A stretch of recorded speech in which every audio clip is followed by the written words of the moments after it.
Hello everyone, my name is Christian Swenson. I do videos here on YouTube about autism, autistic consciousness, and life on the spectrum. Today I wanted to do a different kind of video, an elaboration of a video I did earlier about autism and self. It was very well received. As far as my videos go, it was the most watched video for a while out of all of them. And that's really impressive to me, and I really thought that it struck a nerve, and I thought that maybe I should elaborate on that topic a little bit more. So what I'm going to do is I'm going to talk a little bit more about the 2x2 matrix of self and other that Donna Williams explains and talks about in this book, Autism and Sensing, the Unlost Instinct. And in fact, what I'm going to do is I'm going to read to you, just word for word, a bit from the very beginning of her work. And as far as I'm aware, this should be copyright protected because it's a transformative work. I looked into the legality of it, but that's not interesting to you. If you're watching this, it's okay. So as you can see here, this is the idea, and I'll go into it. So here's the passage. You probably take it for granted, they're talking to a neurotypical audience, that when you experience yourself, you can at the same time also experience the room you are in, the object you are holding, or the person you are with. Most people live in a world in which they can simultaneously experience self and other, all self and all other. Yet at times, people can lose track of where they are, or who they are with, or that they are even in company, and that's these other three. At that moment, when you look up embarrassed to realize you'd started picking your nose, without the awareness you weren't alone, you'd slipped out of gear, slipped into the mode of all self, no other. Everyone has had the experience of being so caught up in the awareness of another person, a captivating object, an overwhelming surrounding that you can't remember what you thought or felt or why you were there. You'd slipped into the mode of all other, no self. There are moments when you realize you were lost in limbo, unaware of yourself or anything beyond yourself. This is a state of no self and no other. These are places you have probably visited, even though you probably don't remember a time when you lived there. Now, she's talking to a neurotypical audience. Yet we've all lived there. That's a really interesting point, because she's going to say later that as infants, we all lived somewhere around here, and we only really got to hear later if you're neurotypical. Yet we've all lived there, and some of us, i.e. autistic people, most likely, don't move on, and some of us move on but sort of retain a foot in both worlds.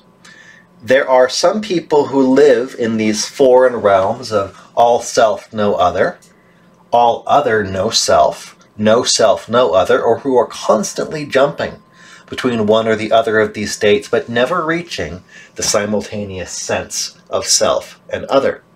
Those who can't escape one or the other of these realms is sometimes thought crazy, backwards, disturbed, loners, obnoxious bores, or if a little luckier, creative types.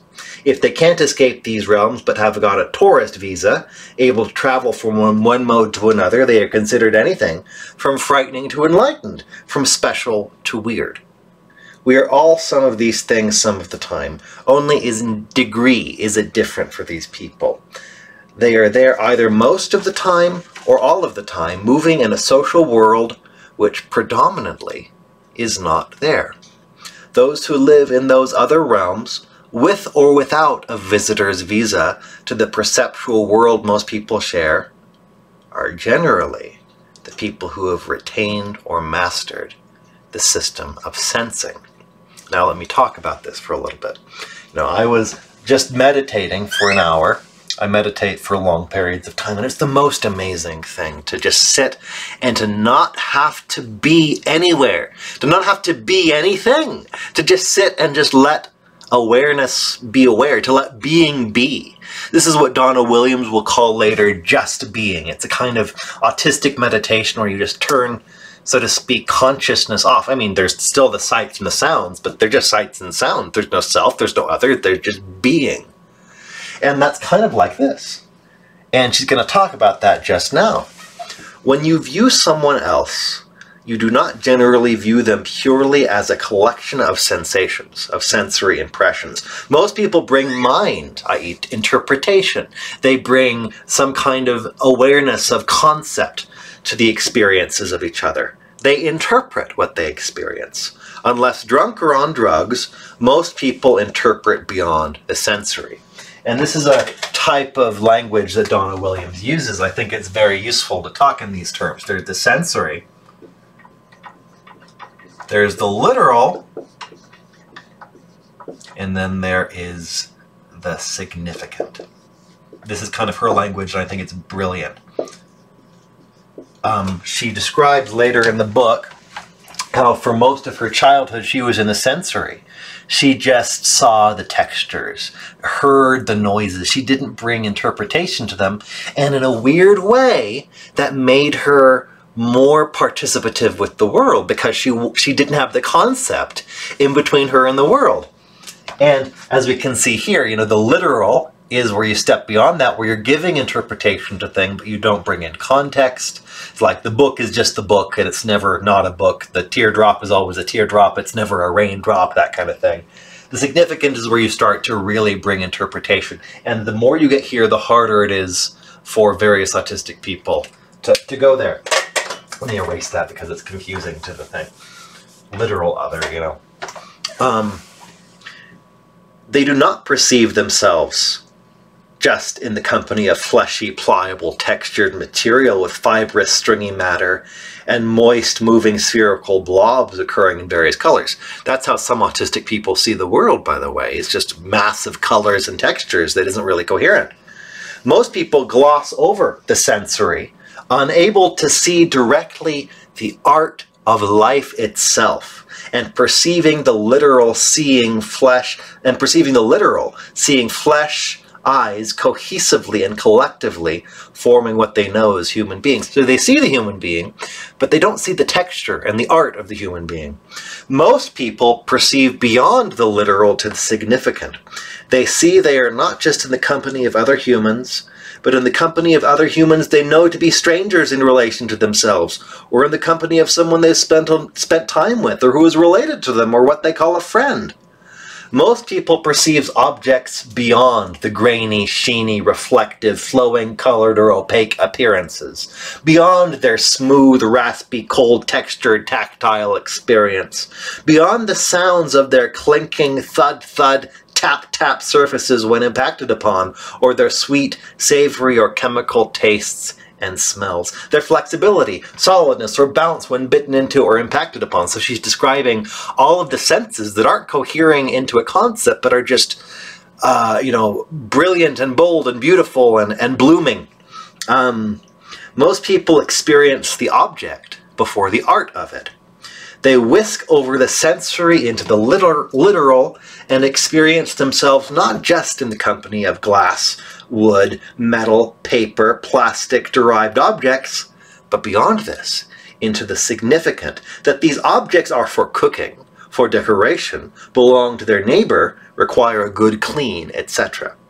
Most people cease past the sensory of the animals and the critters they come into company with. They perceive past the staccato movement of the numerous fast-moving fibrous dark sticks and see spiders' legs. Even beyond that, they see the spider heading to or for or from. They see beyond the curved and sheeny tappable surface of black on red with fast-moving tiny black sticks to perceive beneath a ladybug, or perhaps consider it a lucky omen. They see beyond the uniformity of silky fibrous lengths from which emanate the sound of brook when made certain contact with, and perceive instead a cat, which responds to stroking, perhaps even that it is their cat, or that it hasn't been fed, or shouldn't be in the right house, or is walking all over their manuscript. You can see that Donna Williams had this experience when she was writing this. These are the three parts of making sense of experiences of what is perceived as other: the sensory, the literal, and the significant. I think that's beautiful. I think that's brilliant. I think it's right. When I look at this whiteboard, do I see a whiteboard or do I see a white thing, a white smudgy thing? Do I see the letters, or do I see the whoa? Do I perceive all of that? And she says in this book that sensing is kind of the act of seeing the world without interpreting it, but in a weird way. She goes into great detail in this in a way that can sometimes strain belief. It can give you almost a sense of extrasensory perception. There's a weird way in which, by not interpreting, the world interprets itself through you. It's almost like the world is itself in you, since it doesn't have to become what it isn't through interpretation. There's a weird way in which you merge with being when you're in this place. You just are, and the world just is. There's another book, I should probably read sections of it from you, called How Can I Talk If My Lips Don't Move, by Tito Rajarshi Mukhopadhyay. I pronounced that, I think, right. And he describes how, you know, he was a nonverbal autistic boy who managed to write. There's a surprising number of those people, by the way. What he describes is that, you know, like the curtains are autistic too, because they don't respond when spoken to. You know, to be autistic is to be like the curtains. To be autistic is to be like the trees. To be autistic is to be like the rocks. To just be. At least a certain kind of autist. You know, there's two different types. There's the hyperverbal type and the less verbal type. I think I'm learning to be like the less verbal type. I'm learning to just be more and to abandon being less and to be more. So there you go. I think this was really good. I will talk to you soon, and I hope you enjoyed this. I'm Christian Swenson. Like, subscribe, comment. Don't comment nasty things. I'll see you soon.